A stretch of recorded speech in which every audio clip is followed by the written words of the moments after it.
پھر اس کے اندر جو نیکسٹ آپ کے نان ٹریڈیشنل سیکورٹی تھریٹس میں آتا ہے، اس کے اندر آپ انالائز اور اسٹڈی کر سکتے ہیں کچھ ایسے کرائمز جو پوری دنیا کے لیے اس وقت ایک بہت بڑی تھریٹ بنے ہوئے ہیں اور ہیڈ ایک بنے ہوئے ہیں. ان کے اندر آپ کی چیز آتی ہیں ڈرگس ٹریفکنگ اور ہیومن ٹریفکنگ. ڈرگز اینڈ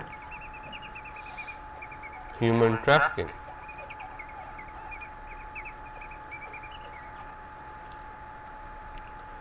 اور پھر اس کے بعد جو next non traditional security threats ہیں وہ ہے گلوبل پاورٹی اینڈ انیکوالٹی.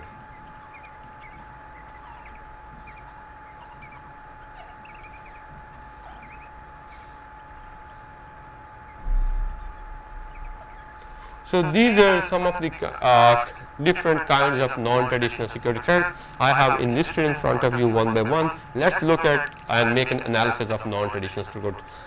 سب سے پہلے سٹارٹ کرتے ہیں ہم گلوبل وارمنگ کے اوپر. گلوبل وارمنگ کا ہم پورا ایک لیکچر میں ڈیٹیل ڈسکشن کر چکے ہیں.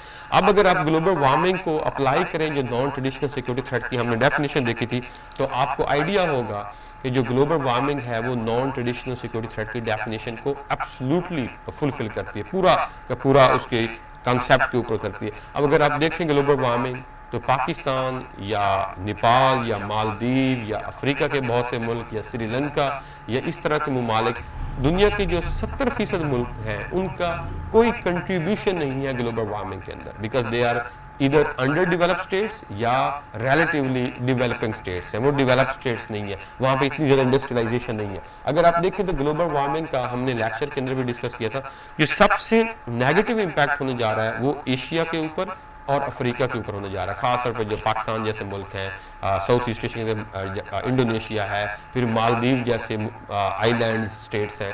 اب ان ملکوں کا زیرو کنٹریبیوشن ہے، لیکن جو انڈسٹریلائزیشن یورپ میں ہو رہی ہے، جو فوسل فیول انڈسٹری کا ایکسپینشن ہے، اس سے جو ہے وہ آپ کی انوائرمنٹ ڈیگریڈ ہو رہی ہے، اس سے اوزون لیئر ڈپلیٹ ہو رہی ہے اور اس سے ٹیمپریچر بڑھ رہا ہے، جس سے گلیشیئرز کے میلٹ ہونے کا اور ماؤنٹینز کے ریلوکیٹ ہونے کی تھریٹ ہے، جو ہم نے ڈیٹیل میں ڈسکس کیا تھا. تو اس کا امپیکٹ پاکستان پہ آئے گا. اگر آپ دیکھیں تو لاہور میں جو پچھلے 2-3 سال سے سموک کا ایشو چل رہا ہے، اگر آپ نے اس کے بارے میں تھوڑا بہت گوگل کیا ہو یا گوگل کریں اور نیوز پیپر سے پڑھیں، تو اس سموک کی ایک جو میجر کاز ہے وہ انڈیا سے آنے والے وہ پولیوٹڈ انوائرمنٹ کے ایلیمنٹس ہیں جو انڈین پنجاب کے اندر جو ہے کچھ ایگریکلچر انڈسٹری میں استعمال کیا جاتا ہے، آئل وغیرہ اور فیول وغیرہ. اب یہ دیکھیں کہ لاہور کے اندر جو انوائرمنٹ پولیوٹ ہو رہی ہے اس کی کاز انڈیا ہے، تو Pakistan India need to speak to each other. اسی لیے جو امریکہ ہے، جو فرانس ہے، جو برٹن ہے، جو یورپ ہے، جو چائنا ہے، جو رشیا ہے، جو جاپان ہے، جو کینیڈا ہے، جو دنیا کی پاورفل اکانومیز اور انڈسٹریز ہیں، ان کی وجہ سے انوائرمنٹ تباہ ہو رہی ہے، ان کی جو فاسل فیول کی انڈسٹریز ہیں اور کیمیکل انڈسٹریز جو ہیں.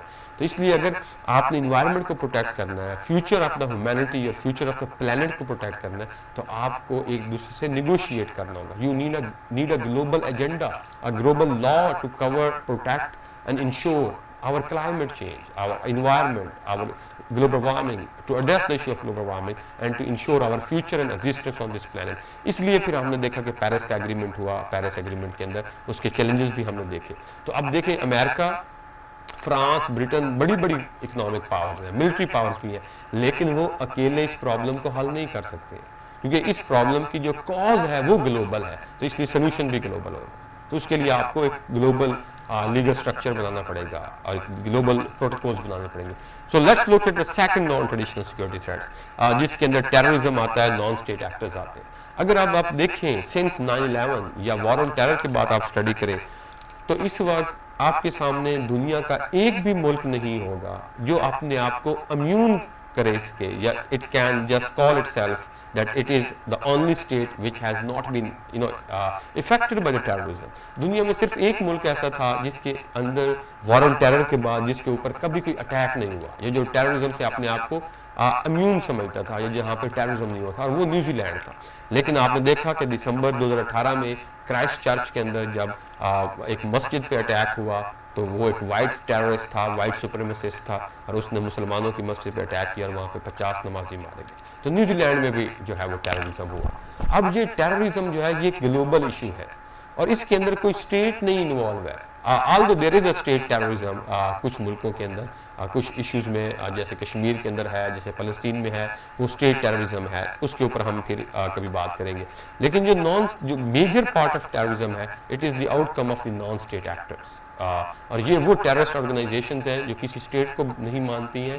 They don't acknowledge, accept and recognise this world order جس کے اندر آپ اور میں رہتے ہیں, جس میں اسٹیٹس ہیں, انٹرنیشنل آرگنائزیشنز ہیں, انٹرنیشنل لا ہے, اور آپ کو اس کے اندر رہ کے اپنی لائف کو ریگولیٹ کرنا ہوتا ہے. اب یہ جو نان اسٹیٹ ایکٹرز ہیں, they are transnational organization.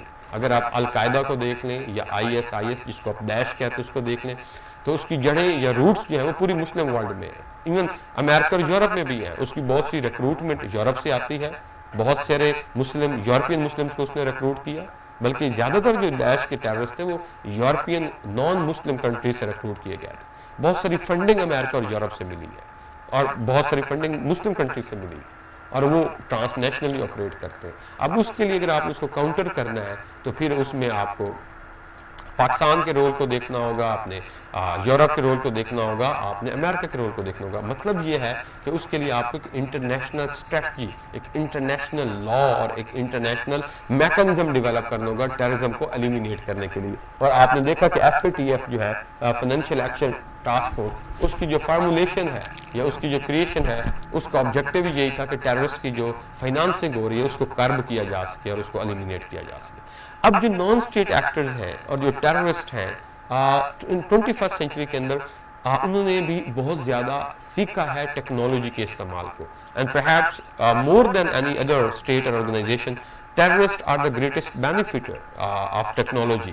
اور انہوں نے اس ٹیکنالوجی کو اپنی آئیڈیالوجی کو اسپریڈ کرنے کے لیے, اپنے آبجیکٹیوز کو اسپریڈ کرنے کے لیے, ریکروٹمنٹ کے لیے, فائنانسنگ کے لیے استعمال کیا. اور اس میں جو سب سے بڑی تھریٹ ہے, that is the threat of cyber terrorism. کہ اس وقت جو دنیا کا پورا کا پورا سیکورٹی سسٹم ہے, میزائل ٹیکنالوجی کا سسٹم, ملٹری سسٹم, وہ ٹیکنالوجیکلی کنٹرول ہے, اور اس کو کمپیوٹرز کے ذریعے, انفارمیشن ٹیکنالوجی کے ذریعے کنٹرول کیا جاتا ہے. اور ہیکنگ آپ دن بدن سنتے ہیں کہ مختلف ویب سائٹس کو ہیک کر لیا گیا. اگر اس طرح کی جو سینسٹیو ویب سائٹس ہیں اور انسٹالیشنز ہیں, ان کے کمپیوٹر سسٹمز کو ہیک کر لیا جاتا ہے, کنٹرول کیا جاتا ہے, تو terrorist can easily launch cyber terrorism and can outbreak and can unleash these military technological weapons controlled by the computers technology, so they can lead up to the massive destruction in the world. تو cyber terrorism جو ہے, جو on line terrorism ہے, پھر اس میں جو technology کا استعمال ہے, that is the Meesho threat. اس کے اندر 4 ڈفرینٹ ڈائمینشنز ہیں. پہلا تو ٹیررزم اپنی آئیڈیالوجی کو ایکسپینڈ اور سپریڈ کرنے کے لیے ٹیکنالوجی استعمال کر رہے ہیں. یوٹیوب, فیس بک پیجز, ٹویٹر وغیرہ, واٹس ایپ گروپس وغیرہ جو ہیں وہ ایک ہے. دوسرا فائنانسنگ کے لیے, وہ جو آن لائن ٹیکنالوجیکل سسٹم ہے, بینکنگ سسٹم ہے, اس میں وہ فیک اکاؤنٹس کے ذریعے فائنانسنگ کروا رہے ہیں, ٹھیک ہے, چیریٹیز وغیرہ لے رہی ہیں. یہ دوسرا اینگل ہے. تیسرا جو اینگل ہے وہ ٹیکنالوجی کو بریک, ہیکنگ, اور پھر اس کے ذریعے ایکسیس ملٹری ویپنس تک اٹیک کرنا. تو یہ, اور پھر چوتھا جو پارٹ ہے وہ ڈس انفارمیشن اور فیک انفارمیشن جو ہے, جس کو پروپیگنڈا وارفیئر بھی کہتے ہیں. اور this is how the terrorist and non state actors are actually creating a threat for world in the 21st century. پھر اس کے بعد نیوکلیر پرولیفریشن ہے. اب میں نیوکلیر پرولیفریشن کی آپ کو صرف ایک ایگزامپل دوں گا. Let's talk about the Pulwama incident. 2019 کے اندر ایک انسیڈنٹ ہوتا ہے جس کو ہم پلوامہ انسیڈنٹ کہتے ہیں, اور پاکستان اور انڈیا کی فوجیں جو ہیں وہ آمنے سامنے آ جاتی ہیں. And both are nuclear states. And if the conflict has increased and if the conflict had gone intensified, it could have lead to a full-fledged war.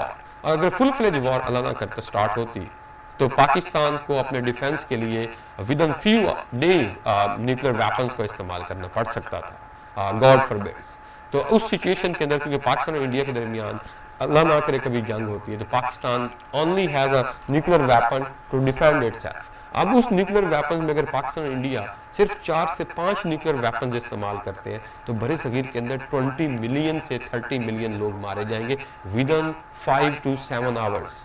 اور اس نیوکلیر ویپن سے جو انڈیا اور پاکستان میں استعمال ہوں گے, اس سے چین میں, جاپان میں, سری لنکا میں, نیپال میں, مالدیو میں اور لوگ مارے جائیں گے. کیونکہ جب نیوکلیر ریڈیشنز امٹ ہوں گی نیوکلیر ویپن سے, تو ایئر کے چینج ہونے سے وہ نیوکلیر ریڈیشن جہاں جہاں ٹریول کرتی جائیں گی وہاں پر ڈسٹرکشن ہوتی جائے گی. پھر وہی نیوکلیر ریڈیشن جو پاکستان اور انڈیا کے ایٹم بم سے نکلیں گی وہ یورپ میں بھی لاکھوں اور کروڑوں لوگوں کو ماریں گی. اور ایک اندازے کے مطابق, ایک امریکن پروفیسر کی رپورٹ کے مطابق, پاکستان اور انڈیا اگر 5 سے 10 ایٹم بم استعمال کرتے ہیں تو اس سے امریکہ میں بھی 2 کروڑ لوگ مارے جا سکتے ہیں because of the change of the nuclear radiation and environment. تو اس لیے نیوکلیر پرولیفریشن اب کوئی ایک ملک کا ایشو نہیں ہے بلکہ وہ گلوبل ایشو ہے, اور وہ ایک بہت بڑی تھریٹ ہے 21st سینچری کے اندر. اور جسٹ تھنک اباؤٹ کہ اگر دنیا کے 1 یا 2 ایٹم بم جو ہے وہ کسی ٹیررسٹ آرگنائزیشن کے ہاتھ لگ گئے تو what would they make of it that? They can push and pressurise any state including USA to overcome and implement and get the space for their ideology in this world order. So this is how I used to say this in my classes کہ اگر جو ہے وہ Usama bin Laden کے پاس یا ایمن الزویری کے پاس یا ابو بکر al Baghdadi جو کہ داعش کا خلیفہ تھا, اس کے پاس 2 ویپنز آتے, 2 نیوکلیر ویپنز آتے, اللہ معاف کرے تو شاید وہ پوری دنیا کی گوریوں کو جو ہے وہ باجماعت نماز پڑھا رہا تھا. So this is how they get the power and to control over all these structures, and they are proposing a massive threats in 21st century.